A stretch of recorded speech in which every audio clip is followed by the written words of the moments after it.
Dizem que o filme Pânico, na Floresta de 2012, é apenas ficção. Mas será mesmo?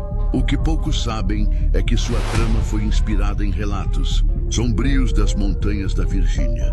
Por décadas, caminhantes desapareceram sem deixar rastros. E quando equipes de busca avançaram nas florestas, encontraram restos mortais espalhados. Ossadas marcadas por cortes brutais, como se algo inumano tivesse caçado aquelas pessoas. Histórias de famílias deformadas pelo isolamento. Rituais esquecidos e experimentos secretos alimentam o medo até hoje. Moradores juram ouvir gritos na escuridão, trilhas que mudam de lugar, como se a floresta fosse viva. O cinema mostrou monstros, mas a realidade mostra segredos enterrados. A pergunta é, até que ponto o filme inventou e até que ponto revelou algo que nunca deveria ser descoberto?